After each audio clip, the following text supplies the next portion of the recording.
Intégral Placement, Guillaume Sommerer sur BFM Business. Et on va parler d'emprunt immobilier à présent. On va vous conseiller avec Frédéric Durand-Bazin, le rédacteur en chef du magazine Le Particulier. Bonjour Frédéric. Bonjour Guillaume. Les erreurs à ne pas commettre au moment de souscrire un crédit immobilier. On va voir comme ça quelles sont les différentes erreurs à surtout ne pas commettre. Déjà, c'est plutôt l'inverse. C'est plutôt profiter des erreurs que la banque a faites pour en tirer profit. Ah carrément, vous êtes vicieux là quand même. Un peu, ouais. Très bien, alors allons voir le banquier. Mon banquier, quelles sont ses obligations quand je viens le voir pour souscrire un emprunt déjà? Dites-moi tout pour que je puisse le piéger après. Alors, donc vous savez, quand vous souscrivez un crédit immobilier, votre banquier, il est censé vous fournir une information complète sur ce que vous êtes en train de souscrire. Et tout ça, c'est réglementé par le Code de la consommation, c'est l'article L312 et suivant, qui réglemente l'ensemble des données que le banquier doit vous fournir pour vous donner une information la plus complète possible. Alors, par exemple, il doit vous fournir le taux effectif global. On y reviendra tout à l'heure, mais c'est un élément qui est important parce que ce taux effectif global, c'est l'élément qui va vous permettre de comparer les différentes offres des différents banquiers. Il doit vous fournir également d'autres informations juridiques qui feront qu'au final vous êtes à même de pouvoir choisir tel ou tel établissement de crédit pour pouvoir aller souscrire votre prêt et acheter votre bien immobilier. Alors justement, on va être très très concret Frédéric. Quelles sont les erreurs les plus fréquentes qu'on risque de trouver dans un contrat de crédit immobilier? Alors en fait, la plus fréquente, c'est celle qui concerne le calcul du taux effectif global. Globalement, le banquier doit intégrer dans ce taux effectif global l'ensemble des frais qui ont concouru directement à l'octroi du crédit. Et c'est là-dessus souvent que les banquiers se trompent. Alors justement, qu'est-ce qu'ils doivent prendre en compte dans le calcul du TEG? Alors, il faut prendre en compte l'ensemble des frais qui ont concouru au crédit. Alors, bien sûr, il y a le taux d'intérêt contractuel. Hein. Quand vous prenez un crédit que vous négociez avec votre banquier, il va vous accorder du 3,5% par exemple. Ça, c'est le taux contractuel parce qu'après, il va rajouter un ensemble de frais. Donc, il faut d'abord indiquer le taux contractuel.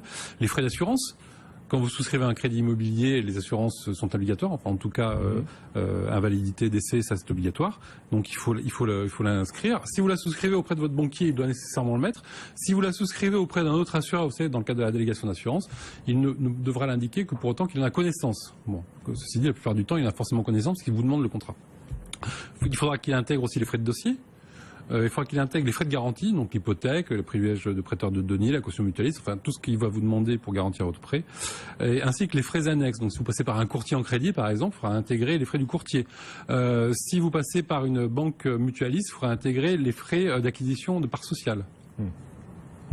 Tout ça, il faut le savoir. Il faut le savoir et il faut le rappeler à son banquier s'il l'oublie. Exactement. Parce que ça arrive, hein, c'est ce que vous nous dites. Quels sont justement les autres oublis fréquents des banquiers au moment de rédiger un crédit immobilier? Alors, on parlait des banques mutualistes. Effectivement, quand vous allez souscrire un crédit auprès du Crédit Mutuel, auprès d'autres banques mutualistes comme ça, très souvent, ces banques mutualistes ne prêtent qu'à leurs clients. Voire à leurs sociétaires. Donc, ce qui veut dire que si vous voulez pouvoir souscrire un crédit, il va falloir acheter des parts sociales. Vous savez, les parts sociales, c'est l'équivalent des actions, mais pour les banques mutualistes. Cette acquisition a un coût, et comme il concourt directement à l'octroi du crédit, il faut intégrer ces frais dans le montant du TEG. Il y a d'autres mentions aussi qui sont obligatoires. Par exemple, quand vous souscrivez un prêt à taux variable, le banquier va vous fournir une simulation avec des hypothèses hautes, des hypothèses basses, pour que vous ayez effectivement une idée de l'évolution de votre crédit. De même, il doit vous fournir ce qu'on appelle un TEG de période. Donc, c'est-à-dire que TEG de période. Alors, le TEG de période, donc le taux effectif global de période, ça veut dire que le taux il est donné pour une durée. Donc là, c'est une durée annuelle, par exemple. Mais il doit également vous fournir la même chose pour une durée mensuelle. Et très souvent, il ne vous donne que l'un ou que l'autre. Enfin, il doit vous calculer ce fameux taux sur une année civile et non pas sur l'année bancaire. L'année civile, c'est 365 jours ou 366. L'année bancaire, c'est 360. Mais 360, c'est uniquement pour les professionnels. Mais, attendez, c'est pas évident de détecter toutes ces erreurs dans la rédaction des crédits immobiliers par les banques. En plus, on a souvent tendance à faire un peu confiance. On se dit que c'est eux les spécialistes, même si on regarde, mais on n'a pas toutes les compétences pour voir toutes les erreurs. Compte tenu de la technicité des éléments à vérifier? Est-ce qu'il y a un moyen de se faire aider, de se faire conseiller face à son banquier? Heureusement, oui. Il existe désormais sur le marché des sociétés qui sont spécialisées dans la détection d'erreurs sur les crédits immobiliers. Alors j'en citerai deux. Il y a les expertiseurs de crédit, c'est une société qui exerce depuis à peu près 1 an, et l'autre qui s'appelle erreurdelabanque.fr. On n'est pas au Monopoly, mais ceci dit, au final, on peut gagner 20 000. Alors, tout ça, ça a un coût forcément. Quand vous allez chez les expertiseurs, par exemple, ça va vous coûter 39 € pour le premier rendez-vous. Il va analyser votre crédit et il va juste vous dire si oui ou non il y a une erreur. Si vous voulez avoir un dossier complet, un dossier d'une 50aine de pages qui va vous permettre après de négocier auprès de votre banque, ça va vous coûter un peu plus cher, ça va vous coûter 245 €. Chez Erreur de la Banque, c'est pas tout à fait le même modèle. Ça vous coûte rien.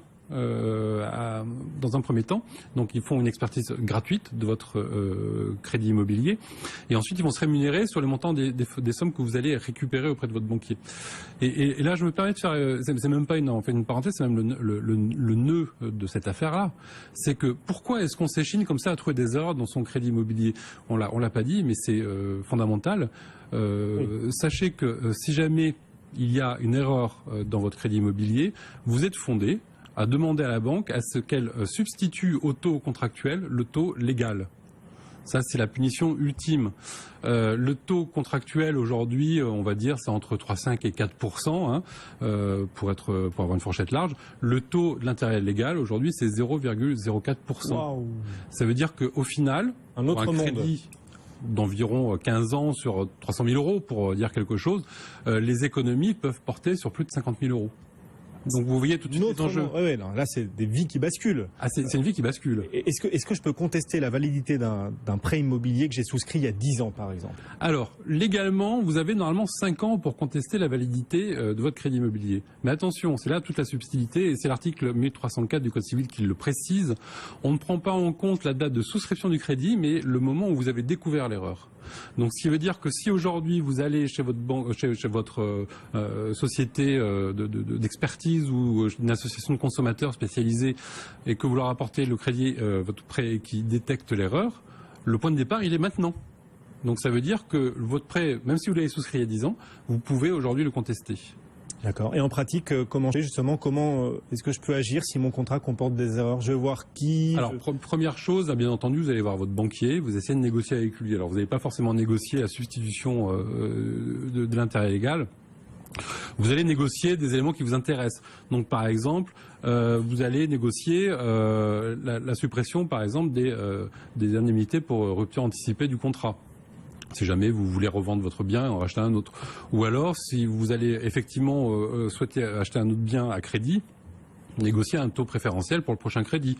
Vous pouvez aussi négocier une baisse du taux nominal du crédit. Donc voilà, c'est les éléments que vous allez peut-être réussir à négocier. Et si mon banquier fait la sourde oreille, si j'ai un banquier têtu? Eh ben, vous n'aurez pas d'autre choix cette fois-ci que d'aller en justice. Ouais. Compte tenu des montants qui sont évoqués, c'est plus de 10 000 € en général, il faudra nécessairement saisir le tribunal de grande instance. L'avocat est obligatoire dans ce cas-là. Et sachez que vous êtes parti pour, on va dire, 8 à 10 mois de procédure pour avoir la première décision. D'accord. Mais on peut avoir la garantie de gagner, enfin, je veux dire. Jamais. On n'a jamais aucune garantie de gagner dans les tribunaux, tout simplement parce que... Il y a des faits, il y a des lignes qui ont été oubliées par la banque. Oui. Alors, déjà, première chose, le tribunal, il va regarder effectivement quel type de consommateur vous êtes.